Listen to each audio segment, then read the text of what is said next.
नमस्कार, आदाब। आप सभी का स्वागत है CIB इंडिया न्यूज पर। आइए शुरू करते हैं खबरों का सिलसिला। इस वक्त पूरा देश कोरोना जैसी भयंकर बीमारी की महामारी से जूझ रहा है। ऐसे में यह कोरोना वायरस चीन से आया।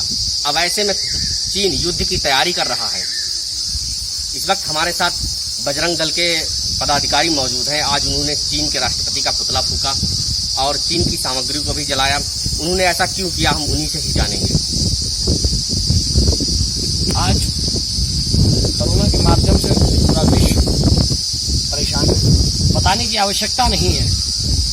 उसके बाद सीमा पर ये विवाद यह स्पष्ट करता है चीन की मंशा क्या है। हमारा अच्छा दोस्त नेपाल था। नेपाल को भड़काकर हमारे विरुद्ध खड़ा करना, उसके अलावा हमेशा पाकिस्तान की मदद करना, उसके समकक्ष खड़े होकर उसकी मदद करके भारत पे हमले करवाना, उसको हथियार मुहैया कराना, ये सब उसके कृत्य थे। अब वो खुल के सामने आ चुका है, उसका चेहरा खुल के सामने आ चुका है। मैं आपको बता देना चाहता हूँ, तालिबान जैसे देश पर जो आक्रमण करके उसे अपने कब्जे में लेना चाहता था, वो भारत पे भी शासन करने की मंशा रखता है। आज आपके चैनल के माध्यम से बता देना चाहता हूँ, जिन लोगों की ऐसी मंशा है उनकी मंशा पूरी होने वाले नहीं है। उन्हें चीन में जब सैनिकों की भर्ती होती है तो घरों से लोगों को पकड़ के लाना पड़ता है। भारत में जब कोई बच्चा भी पैदा होता है तो योद्धा पैदा होता है। यहाँ महाराणा प्रताप शिवाजी की कहानियां लोगों के घर घर में सुनाई जाती हैं। यहाँ कुछ बताने की आवश्यकता नहीं, बहुत कुछ लोग घर से ही सीख के आया करते हैं। यहाँ अभिमन्यु जैसे लोगों की ताकत हर व्यक्ति रखता है। आज जो आपने किसका पुतला फूंका और क्यों ये पुतला फूंका गया, क्या चीन से जो है भारत को अब संबंध रखना चाहिए या खत्म कर देना चाहिए? जिस तरीके से गतिविधियां हैं चीन की, उस हिसाब से तो संबंध खत्म कर देना ही उचित होता है। लेकिन क्या परिस्थितियां रहती हैं, भारत का प्रधानमंत्री तय करेगा।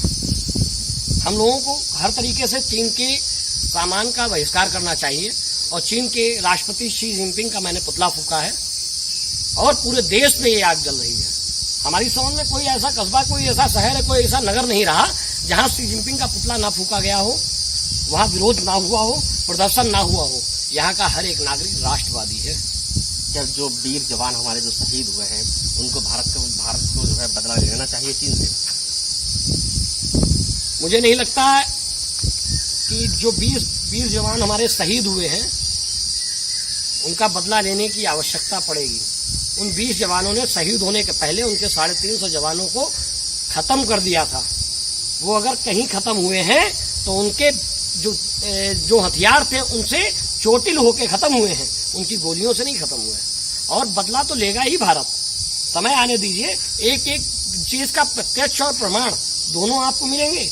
आने वाले समय में भारत का प्रधानमंत्री आपको ये दिखला देगा कि क्या होने वाला है। ये 63 का भारत नहीं है, 2020 का भारत है। देश के प्रधानमंत्री कहते हैं कि नेपाल हमारा सबसे करीबी दोस्त है। अब नेपाल भी आंख दिखा रहा है, अपनी जगह बता रहा है इसमें, इस पर क्या कहेंगे? नेपाल हमारा सबसे करीबी मित्र है, भगवान राम की ससुराल है और उनका ये बताना गलत है। वैसे तो लोग अपनी अपनी ससुराल में ही हक जमाते हैं, लेकिन अपने अपने देश में सभी संतुष्ट हैं। ये सब कायराना हरकतें चीन की हैं और चीन से कहीं ज्यादा फायदा नेपाल उठाता है। इसलिए इस तरीके की कायराना हरकत करने की कोशिश कर रहा है। वह हिंदू राष्ट्र था, हिंदुत्व पर जीवित था। आज उनकी मनोदशा बदलने का काम चीन ने किया। वो भी सेकुलर हुए, लेकिन आगने वाले समय में ये सब चलने वाला नहीं है। देश जाग चुका है, राष्ट्र जाग चुका है, विश्व जाग चुका है।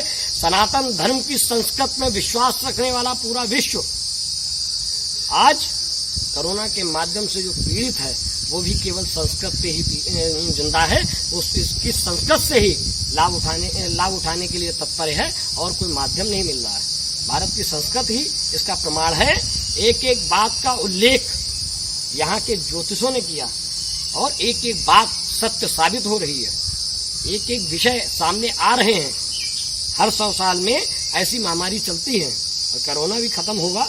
हमें लड़ने की आवश्यकता है। हम लड़ेंगे, जीतेंगे और समृद्ध भारत बनेगा भारत के प्रधानमंत्री के नेतृत्व में। तो चीन की कायराना हरकत के बाद अब पूरे देश में लोगों में आक्रोश है। जगह जगह चीन के राष्ट्रपति का पुतला फूंका जा रहा है। चीनी सामग्री का बहिष्कार किया जा रहा है। हरदोई से संजीव राठौर की रिपोर्ट।